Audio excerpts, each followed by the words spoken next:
storytellers and story lovers. Welcome to West of the Page with Roan Weatherford Publishing.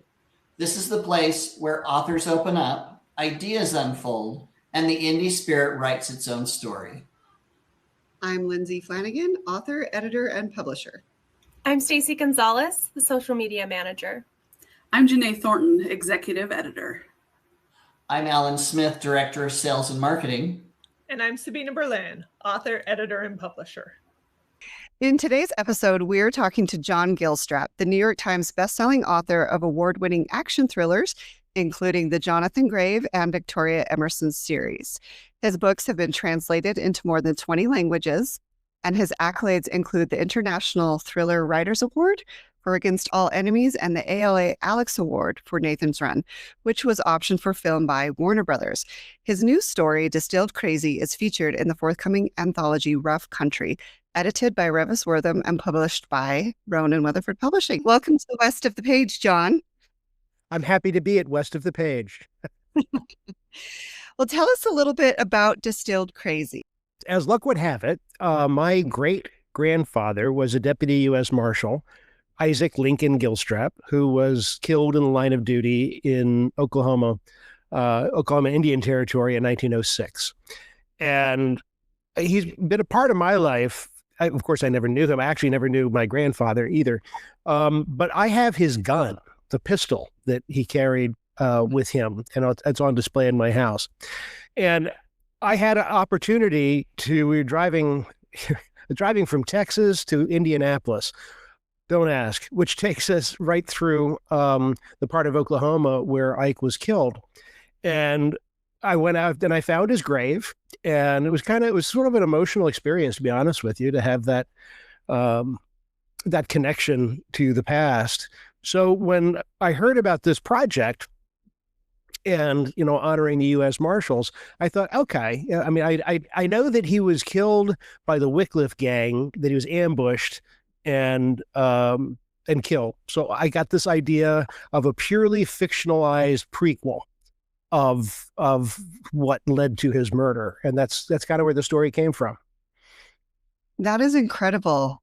I absolutely love that you have that ancestry and that you have his gun. That's so amazing. So my first question was actually going to be, what does it mean to you to have this story appear in this anthology that's going to benefit the U.S. Marshals? You sort of already answered it, but is there anything you'd want to add?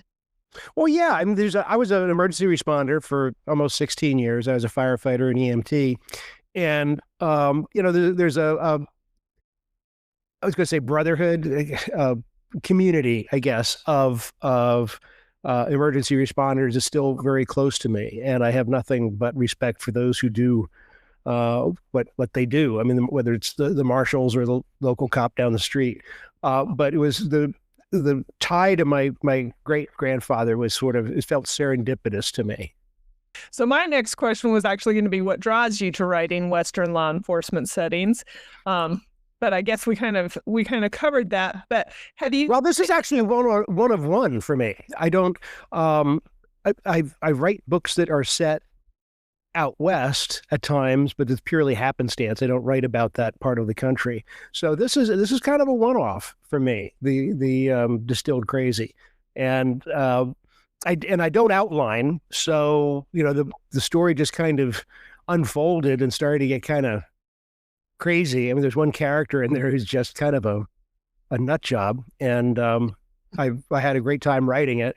So I just enjoy writing. I enjoy going to places in my head and making up stories. I've done it for as long as I can remember. I love that you just mentioned that you don't outline, because I attended StoryCon last weekend and I taught a class with a fellow writer, Josh Roberts, and we talked to the teenagers all about the importance of outlining. Now I'm going to have to be like, well, and John says he doesn't outline at all. So well, here's the reason why. I used to, when I was first starting, because people said you're supposed to. And the reality of it was, an outline is for me, it's a very 40,000 foot level. It's like pushing the pieces around. But I like to say that there's a difference between what the world looks like when you're looking down on a chessboard, which is what the outline is. But once you get into the face of the pawn, right? And you're looking out around across this sea of checkerboards of squares. That point of view is entirely different. And I found that as the story evolved, the final story didn't look anything like the outline. So it just seemed like a waste of time. Yeah, I do the opposite too. I like to get the story down and hear what my character wants me to write. And then I'll go back and make sure the story structure works with what the character wanted. I wish my characters would speak like that. They just kind of sit around and say, hey, if they're at the bar, hey, Mr. Writer Man, what do you want us to do today? Maybe it depends on how many drinks you've had, and then... Well, there you go. What is that saying? Write drunk, edit sober? Yes. I've heard that attributed to a number of different writers, right? So... Your story highlights the burden of responsibility carried by people in dangerous jobs. So what interests you the most about exploring characters under pressure, especially those who must make life or death decisions? When I was 23 years old, I was, well, actually younger than that. I was commanding fire trucks. And you go through the training, or I'd be on an ambulance too. It depends on what the call was. And you train, but nothing in the training ever looks like anything that you actually see in the field. So you learn very, very quickly that when you walk into a stranger's house at the worst moment of their life, or certainly among the worst moments of their lives, you have to play the role that you know what you're doing. And you make it up on the fly, and hopefully in a knowledgeable way. And I saved way more lives than I lost. In fact, I don't think I ever lost. They never died on my watch. How's that? But it's that kind of pressure actually becomes addictive, because at the end, when like it all somehow works out. I remember being 23 years old and lady was actually crowning. I delivered a baby. It's like, oh my God. I mean, I've seen it in books. You've trained. I never thought I'd have to do it. Right. So there's an adrenaline rush that comes with that. And there's nothing like it. And writing about it, and I write thrillers in my non-short story. All of my stories are thrillers, really. But that's trying to capture that lightning in a bottle that is that adrenaline. And if I can distill that into words and pass it on to a reader, then I've done my job. Awesome. So are you a paramedic or an EMT by trade? What? Not by trade. I was a volunteer with a department that ran 14,000 calls a year. We were the busiest fire station in Virginia at the time. And when I started there, we didn't have paramedics. That was a qualification that didn't yet exist. We also didn't have helicopters that we call. I started in 1980 and rode until 1996. So, but I was an EMT. I was a firefighter. Had all of the certifications for fire up to, fire officer 4, I think. And none of them are really practical, but they do give you pride points, I guess. Yeah. So you've actually lived the under pressure that you can now write for your characters. Oh yeah. Oh yeah. You have a long career writing high intensity action. So how did you approach building tension and pacing in a shorter form like this, where every single paragraph counts? First of all, I ignore the length of the form, because if I put that kind of a thing in my head, I don't know, it screws me up. I started in sort of literally in the middle of the action. Ike comes wandering into a field filled with dead bodies, and sort of engineer the story backwards. And what you don't have in a short story is a lot of run up or run down space. So you get in, you make it happen, but you still have to characterize, right? You still have to make the characters feel alive within the structure that we had. And this was fairly forgiving. I forget exactly what it was, but it's a fairly long form short story. It's much more difficult for like Ellery Queen Mystery Magazine and such, where you've got 1,500 words, which is really, really hard. My shortest story is 100,000 words. So I just feel like I can't stop. So I really admire those of you who can fit in that deadline and get the story out in however many words. Well, I think one of the worst bits of writing advice that you get at conferences is telling people, well, to break in, you start with short stories and then you can go ahead and write novels. No, that's like saying start by writing landscapes and then you can make art with yarn. It's just it's such an entirely different skill set. Or screenwriting is a third one. They're different skill sets and they require different parts of the writerly brain. With this short story, do you think it'll be like a springboard to a bigger novel, or is it you just wrote about it and now you're good? I think there's perhaps another short story in it. What I don't want to write about is his actual murder, because certainly I'm not going to fictionalize his murder, and it's actually fairly well documented. Though it was he was killed by the Wycliffe Gang, was a band of Cherokee renegades, and they actually they shot out his eyes after death, post mortem. It was pretty brutal.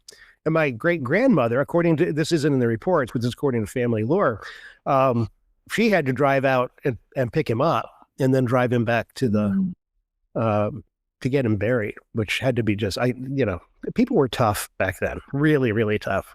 I just want to go back to your firefighting days. You mentioned 1980 to 1996. That's like 16 years. When did you start writing? Like, was that, and did writing happen before you started this career, or was it coming from it? I have been writing literally for as long as I can remember. When I was a kid, when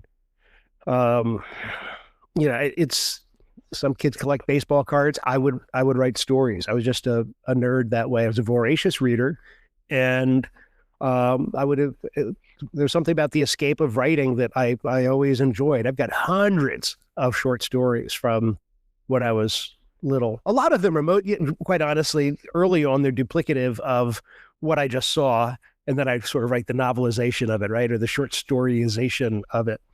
But I was always fascinated by the emotions that reading can evoke, because really, if you think about it, it's spots on a page, and you have to decode those spots to form words, but you don't read a book, a novel, short story, word for word.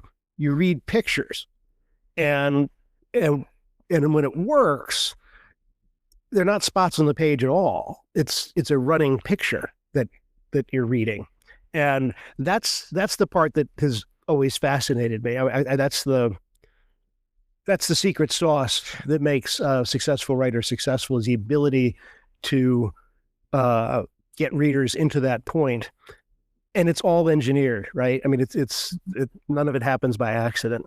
Yeah, I think a lot of writers use what they've read or what they've picked up on, and how would I change that to kind of get their creative mind going. You said you were a big reader. What was your favorite type of novels back when you were growing up? Was it thrillers, or did you have a different genre that you were really into? They've always been thriller adjacent. I did a lot of the sort of classical mysteries when I was growing up. I didn't like the language of Agatha Christie and such. Not that it's bad language. There's just not, it's not the vernacular that I thought in the way I thought. I felt the same way about Sherlock Holmes. While I love the plots, I found them difficult to read. So Alfred Hitchcock and the Three Investigators were probably the first series I got hooked on. You can't see them. They're out of frame, but I've got most of them in hardcover up on the shelf behind me. And then I moved to like Alistair MacLean, who did Guns of Navarone and Night Without End and that sort of thing. Frederick Forsyth was probably, that was the book I read in high school. And that's when I saw how he structured a thriller. It's like I got my first peek at the skeleton behind the skin of the book. And I thought that was special. But then I found Stephen King. And, excuse me, Stephen King does stuff with, I don't like all of his stories. I've grown past the really creepy stuff, doesn't do it for me anymore. But the things he can do with language, the way he tells a story in the vernacular using a voice that is literally a voice in your head while he's talking, I found him fascinating. And then on and on, you know. That's really cool what you said about Stephen King, because I haven't read any of his creepy stuff because I don't dare. But I did read a bunch of his short stories in my undergrad. It was a class on Gothic literature, and his short stories are incredible. Yeah. So yeah, good. he's a master. He's a machine. I don't know how anybody turns out the volume of stories. Well, early on it was a cocaine haze. I guess that helps, but he's past that now. But yeah, even now, I just read Fairy Tale, and I was like, one of his newer ones, and I was very blown away by that. You definitely hear that voice in your head when you're reading that story. Yeah. What about you, John? Do you have a little voice in your head? Well, I do, and I write them down. If I don't write them down, they don't go away. This writing, it's called psychotic if you don't get paid for it. You know, you play with your little imaginary friends, and That's so reassuring that we're not alone. on a good day when they don't come often, but when you really get into the zone and like time collapses and the reality of what I'm writing is more vivid than the reality of the chair I'm sitting in, and you get there and then all you have to do is report on what you're seeing. You know, to me, those are the magical moments. I wish they came as often as they used to, but there's nothing like that. Well, it's like reading a good book, but in reverse. Mm-hmm. I tell people that if they see me talking to myself when I'm driving down the road, I really am just talking to the characters in my head. That probably makes it worse, but now I have to just put in one of those earbud things, and you can talk. Everybody will assume you're talking to somebody in the phone. Yeah, there's a meme that I've seen through Facebook where you have a guy in a suit comes wandering up to usually it's a student, and he's doing one of these things, like he's talking in his ear, and he said, and whatever the guy's wearing, said, yeah, he's wearing a Harvard t-shirt and blue jeans. Take the shot now. and people run away. It's mean, but it's very funny. I did want to ask one more question, and because you brought up take the shot now, and you have your great-grandfather's pistol. So I was wondering about your knowledge of firearms and tactics and safety. Like, how did your real-world expertise kind of shape the way you construct action and authenticity, not only in this story, but in all your stories? That's a progression. When my master's degree is in safety engineering, and my specialty within safety engineering is explosives and hazardous materials. I used to work for a explosives manufacturing company. So and one of my jobs was to blow up old explosives. Let me tell you, there's not a bad day when you get to do that. And that led to other things, but I've always been a gun guy. And starting with I think it was my sixth book. It's called 6 Minutes to Freedom. It's my only nonfiction book, soon to be a Netflix feature, by the way. I got extraordinary access, unique access, actually, to Delta Force, their people and their compound and their missions and what they did. And that's not what I write about. But that leads to the ability to train with these units, not as one of them. Usually you're training as a bad guy who gets shot. It's called simunitions. It's not real ammo, right? But, it's just, I've done this dozens of times over the years, and it just kind of stacks up. And when I get in a tough spot, they take my phone calls and answer my questions. So I want to hear about the Netflix feature. That sounds amazing.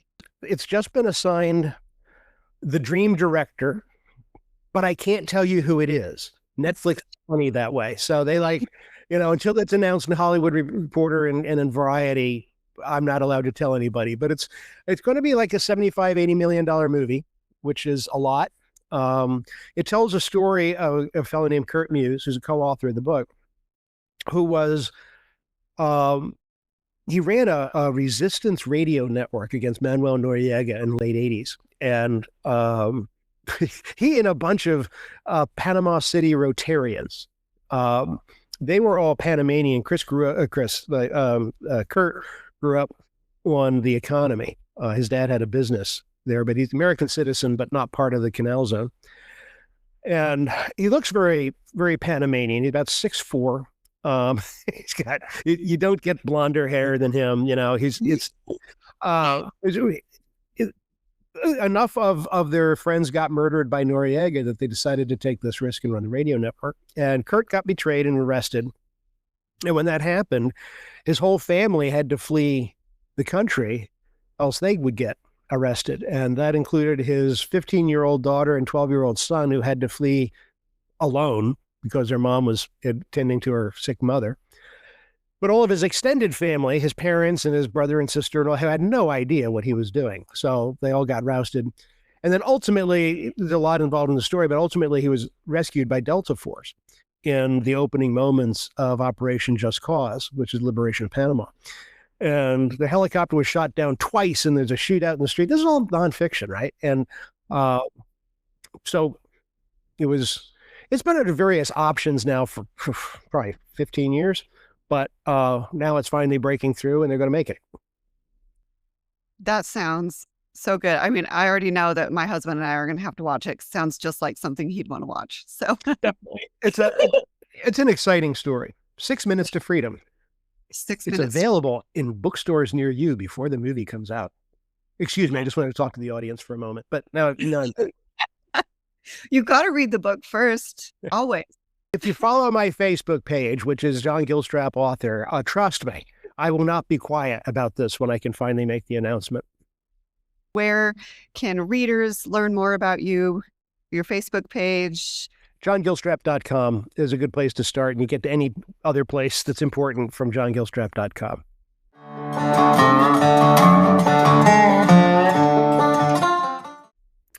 Thank you for joining us. If you loved going beyond the margins with us today, subscribe and come back for more stories.